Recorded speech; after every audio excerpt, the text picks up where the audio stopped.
पूरी दुनिया में बिहार सरकार की तारीफ हो रही है, चर्चा हो रही है, क्योंकि बिहार सरकार ने एक ऐतिहासिक काम कर दिया है। बिहार वालों को अब 75% रिजर्वेशन मिलेगा और अब तक कोई भी सरकार इस काम को नहीं कर पाई है। पूरी खबर क्या, पूरी जानकारी क्या है, आगे मैं वीडियो में आपको बताऊंगा। नमस्कार, मेरा नाम नवीन कुमार नंदन और आप देख रहे हैं नेशनल दस्तक। अब तक बिहार वालों को आरक्षण का मिलता था और तमाम जो राजनीतिक पार्टियां हैं ये लोग आरक्षण की बात क्या करती थी, लेकिन बिहार के मुख्यमंत्री नीतीश कुमार और बिहार के डिप्टी सीएम तेजस्वी यादव ने ऐसा इतिहास रच दिया है जिसकी बात अब सदियों सदियों तक होती रहेंगी, युगों युगों तक होती रहेंगी। देखिए, एबीपी न्यूज ने खबर छापी है बिहार सरकार के हवाले से। बिहार रिजर्वेशन, बिहार में 75% आरक्षण लागू करने का प्रस्ताव कैबिनेट से पास 9 नवंबर को बिल लाएगी नीतीश सरकार, क्योंकि नरेंद्र मोदी के गले की फांस अब नीतीश कुमार बनते हुए दिखाई दे रहे हैं। नरेंद्र मोदी दावा करते हैं वे ओबीसी हैं, लेकिन नीतीश कुमार ने बता दिया है कि नीतीश कुमार असली ओबीसी हैं और बहुजन समाज के तमाम लोग नरेंद्र मोदी को असली ओबीसी मानने से इनकार करते। लेकिन आज नरेंद्र मोदी पर खबर नहीं है, आज नीतीश कुमार पर खबर है। मैं तारीफ नहीं कर रहा हूं, मैं नीतीश सरकार की सच्चाई बता रहा हूं। एबीपी न्यूज आगे लिखता है, बिहार में आरक्षण का दायरा बढ़ाने पर नीतीश कुमार की कैबिनेट ने मंगलवार की शाम मुहर लगा दी। राज्य में 75% आरक्षण लागू करने का प्रस्ताव कैबिनेट से पास हो गया। नीतीश सरकार ने फैसला किया है कि वो 9 नवंबर को बिहार विधानसभा में आरक्षण बढ़ाए जाने का बिल लाएगी। 2024 के लोकसभा चुनाव से पहले नीतीश सरकार के इस फैसले को बड़े दांव की तरह देखा जा रहा। दरअसल मंगलवार 7 नवंबर को ही विधानसभा में सीएम नीतीश ने आरक्षण की सीमा को बढ़ाए जाने का प्रस्ताव पेश किया। इस प्रस्ताव के कुछ घंटों बाद बिहार कैबिनेट की बैठक हुई और इस पर मुहर लगा दी गई। अब समझना है कि आखिर सरकार ऐसा क्यों कर रही है, इसका क्या गणित है। एबीपी न्यूज लिखता है, नीतीश कुमार की कैबिनेट ने अनुसूचित जाति को पहले से मिल रहे 16% के बजाय 20% आरक्षण देने का प्रस्ताव पास किया है। यानी अगर आप अनुसूचित जाति यानी एससी से आते हैं तो आपको बिहार में 16 नहीं बल्कि 20% रिजर्वेशन मिलेगा।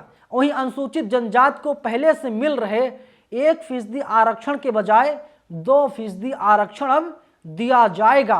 अति पिछड़े को 25% आरक्षण, ओबीसी को 18% और आर्थिक रूप से पिछड़े यानी ईडब्ल्यूएस और आर्थिक रूप से ईडब्ल्यूएस के लोगों को 10% आरक्षण दिया जाएगा। यानी कुल मिलाकर के 75% आरक्षण दिया जाएगा और 25% में ओपन फाइट होगी। आप जाइए, फॉर्म भरिए, लड़ाई लड़िए और आप नौकरी ले लीजिए, क्योंकि बिहार में जो है शीतकालीन सत्र चल रहा है और शीतकालीन सत्र का दूसरा दिन था और नीतीश सरकार ने, जेडीयू और आरजेडी सरकार ने बहुत बड़ा ऐतिहासिक फैसला ले लिया है, जिसकी चर्चा अब पूरी दुनिया में लगातार हो रही है। और इससे तमाम जो है बातें खड़ी हो रही थी, तमाम सवाल भी खड़े किए जा रहे थे, लेकिन नीतीश सरकार ने बता दिया कि बहुजनों की अगर कोई हितैषी है, अगर बहुजनों के हित के बारे में सोचने वाली